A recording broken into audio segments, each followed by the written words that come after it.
Hello students, welcome back to the lesson the noun number, and I hope you all are quite aware that it is the continuation of the previous videos related to the noun number.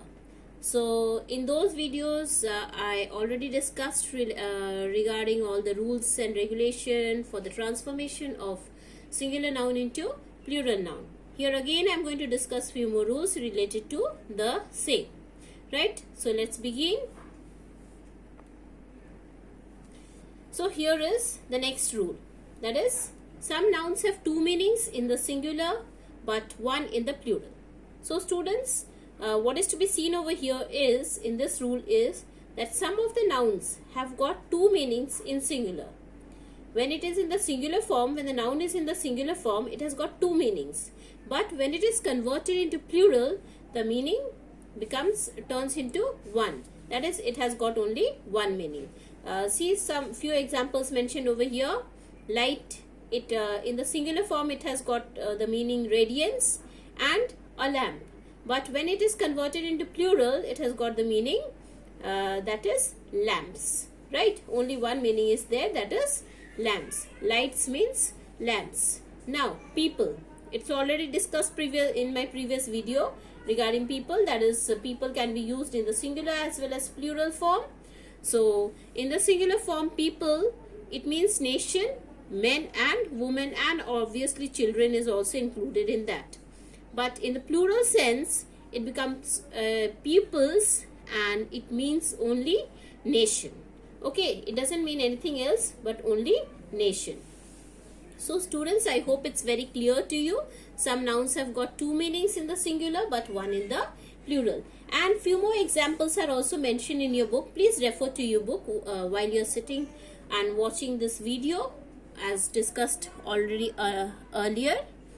Now, some have one meaning in singular and two in plural. It's just the vice versa of the previous rule. That is, in the previous rule, we discussed that in the singular form, the noun has got two meanings. In the plural, when it is converted into plural, it has got one meaning. But over here, vice versa. That is, in the singular form, it has got one meaning, and in the plural form, it got two, or it has two meanings. Right?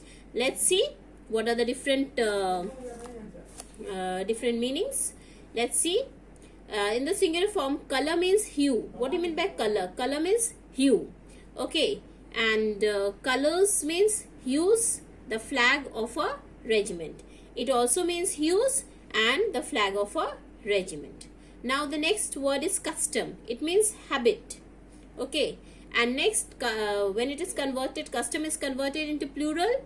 It means it turns into customs, and its meaning is habits. Okay, and other meaning is duties levied on imports.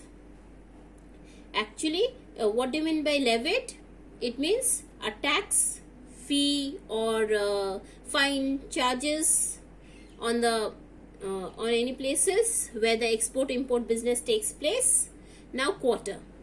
The word quarter, singular form, it means the fourth part of anything. Right? Now, when it is converted into plural, it is quarters, and it also means fourth part, and the other meaning for it is lodging. I hope you must have heard about quarters, and it's a place where people live, right? And next is pain. Pain, it means suffering. Singular form pain, it means suffering, and the other pain, it means sufferings as well as care and exertion. So many meanings are there for this word pains, right? So I hope it's very clear to you, and lot of other word meanings are also given over here, both in the singular form as well as in the plural form. You can just refer to your book, students, and I hope it will become more clearer for you all. Let's see the next rule, that is, some nouns have different meanings in singular and plural. Okay, So in the previous rules we discussed that some of the nouns have one meaning in singular form, two in plural, and then the vice versa. And in this next rule we are going to discuss that some of the words have got different meanings in singular form as well as in plural form. So let's discuss. In the singular form, air means atmosphere. In the plural form, as means affected manner. I can just give you an just a sentence which will make the meaning more clearer to you all.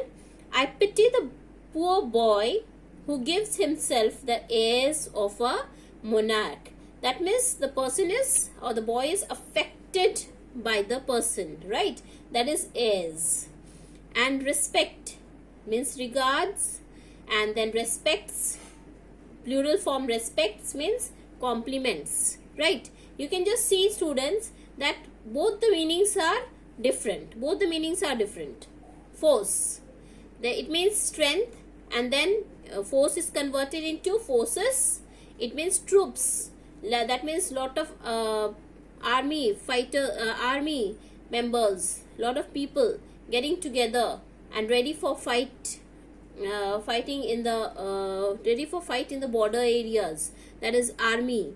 They are called troops. Okay, army people are called troops. A lot of army people getting together are called troops. Then iron, a kind of metal. Iron means a kind, I hope you all are quite aware. But when it is used in the plural form, it means fetters. Fetters, what is fetter? Fetters means chain used to just used to restrain a prisoner, typically placed around the ankles. Okay, you must have seen how the prisoners are kept in the prison. They are just surrounded by that by a chain, that is fetters. Okay, so that is how these are the words which has got different meanings in the singular as well as in the plural form. Now let's see, students, that over here in this rule it is mentioned that letters, figures and other symbols, nouns are made plural by adding an apostrophe.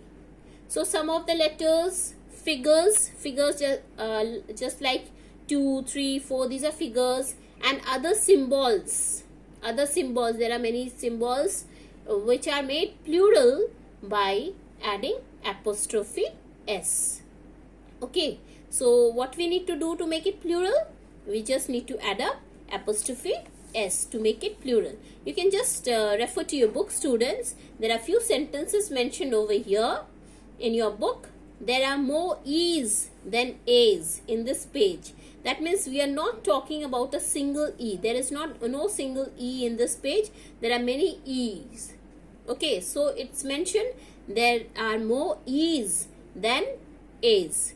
That means more of e's are there than a's are there. So in this page, that is, we are talking about the plural form. We are not talking about a single e or single a, right? Dot your eyes. That means whichever eyes are there, eyes, I letter is there in your page, and cross your t's. And whatever t's are there, that means one t is not there in this page or one I is not there in this page. There are many. What you need to do, you need to dot the i's and cross your t's. That means we are not talking about a single I or single t. We are talking about many i's and many t's. So it's the plural form is mentioned by using apostrophe s. Next, add 2 5s. That means we are talking about more than 1 5. That means to make it plural, it is 2 5s and 2 s. That means 4 2s. Okay, that means 4 2s. That means it is not, the 2 is not a single 2 we need to add up. We need to add 4 2s. That means it is in the plural form, and 2 5s, it is in the plural form. We are not talking about the singular. So you have seen, students, that how the singular has been transformed into plural. And it is one more reference is given in your book, that how singular sense, that is some of the names are taken, Miss Smith and all those. Sometimes we say the Miss Smiths when we refer to a certain person, that this thing belongs to the person, then we just use S. But it doesn't mean that lot of Miss Smiths are there. We are talking about a singular person, just one person. But we are trying to relate it. That's why we are using S. Okay. So next. I hope the previous rule was very clear to you all, students. Let's proceed. Now, abstract nouns have no plural as they are uncountable. I hope, students, you all are quite aware of the abstract nouns, right? And abstract nouns, obviously it was discussed in my previous video related to noun. Let me recapitulate it again. The abstract nouns are the words that name things that are not concrete. That means any concrete ideas are not there. That means just you can see that abstract nouns are the nouns, or you can say are the words that that refers to a quality, a concept, an idea, or maybe an event. All these come under the category of abstract nouns, such as I can just mention few examples: anger, love, charity, democracy. All these are abstract nouns. So let's carry on with the discussion now. Abstract nouns have no plural as they are uncountable. Okay, it doesn't have. Can you just transform all these hope, charity, and kindness into plural form? No, it's not countable. We cannot count anyone's charity. We cannot count hope. We cannot count kindness, and so and so. That is what, students, it is uncountable. Okay, and it has no plural. So abstract nouns have got no plural form. But sometimes we add S to the words, and it comes under the category of countable nouns, right? Such as kindness, provocations. So kindness and provocations. Now when we are using all these words, that means kindness and provocation, the meaning is already given in your book, students. Kindness means an act of kindness. Okay, provocations mean instances or cases of provocation. So students, you have seen that when we just add up S to the word, it comes under the countable noun category. Okay, that means it can be used in the plural sense also, right? That means it can be used in the singular sense, and sometimes it can be used as plural also, right? Just as kindness and provocations and lot of more examples are there. Okay, next, name of the substances which are uncountable are not used as plurals. Some of the name of some certain substances, they cannot be counted, such as copper, iron, gold, silver, tin, etc. These are uncountables. Okay, but sometimes they are used in plural form. They become countable. Sometimes they are used in plural form and they become countable, but in different way it is used. For example, coppers. What do you mean by coppers? Coppers over here means when it is used in the plural sense, it means lot of copper coins. Okay, tins. Tins, that is some of the cans are made up of tin. So over there also we can use it as tins. Then woods. Woods means forest, where lot of trees are there. So it is used in the plural form. That is how we can use the singular noun of some substances, that is a singular name of some substances, into plural form.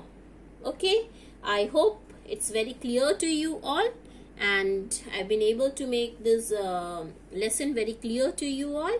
Here I come to the end of this lesson, that is the noun number. Thank you all of you. Take care. Bye-bye.